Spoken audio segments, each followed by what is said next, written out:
I'm Pastor Les Chemist, and welcome to Cruisin' the Narrow Road. As you can see, I'm all geared up and ready to go for a ride. I can't believe how great this spring has been. Here it is, really the middle of April, and I'm getting to ride again. Welcome to the channel. Welcome to my ride. We're going to gear up here, get on the bike now, go gas up, and then we'll be hitting the road, going to a place called Goobies today. I'm going to show you some scenery, show you the beautiful sights of this area of Newfoundland. Hope you enjoy the ride.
He's as big as life here. It's a big statue here in Goobies at the Irving Station. Great stopping spot as you get onto the Avalon Peninsula. We're going to turn around and go home, and I'm going to show you some of the sights that we saw on the way out.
Hey, did you enjoy the trip to Goobies?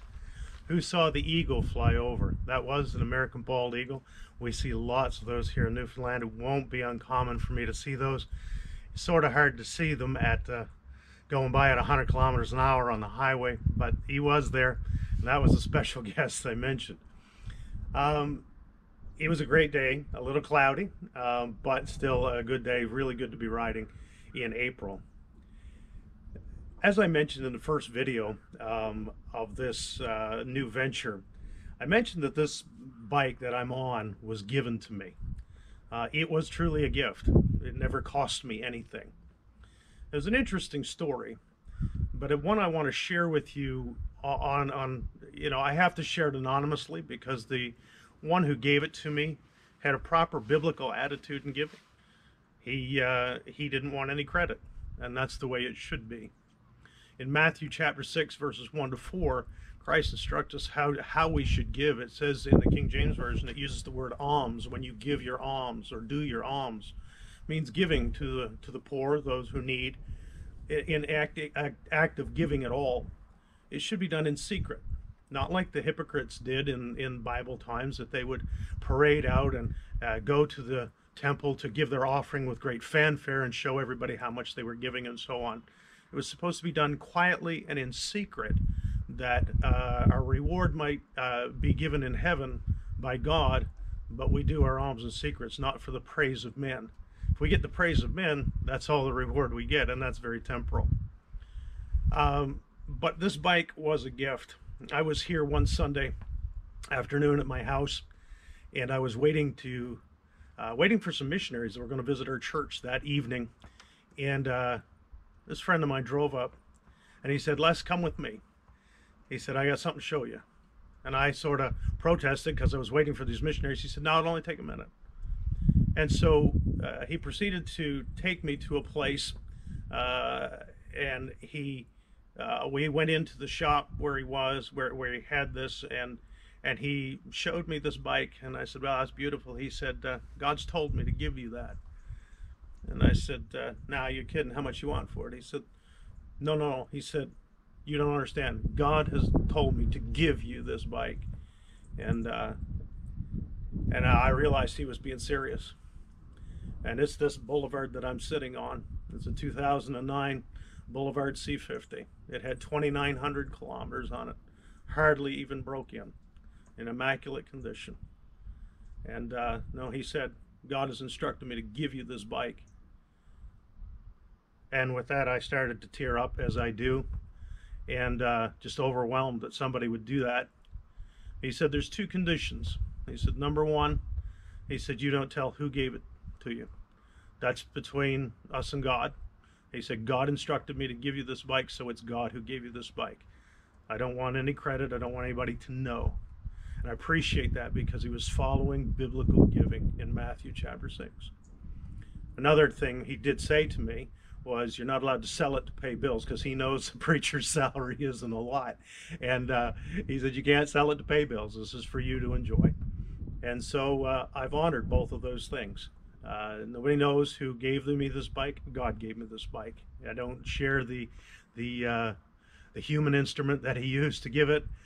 Just the fact that God gave it to me, and I appreciate that. And I hope this is a lesson to you, as it has been to me. It's a great example of biblical giving. A huge gift, a wonderful gift, a huge blessing to me, and has been a huge blessing. And really, it is what has made this YouTube venture possible, having this bike. And God has blessed me so much in the last few years riding this, and now continuing to bless. And see, God is the rewarder, and we need to stop seeking rewards from others and recognition and attention from other people. God is the one who rewards us. I just wanted to share that with you, and I hope the video has been a blessing to you today. Please give us a thumbs up if you like the video. Also subscribe, and that also helps the channel. We saw a good response to the first video. Like to keep that going, and that'll all help in pushing this forward, and hope we can bring more and more videos to you and be a blessing to you.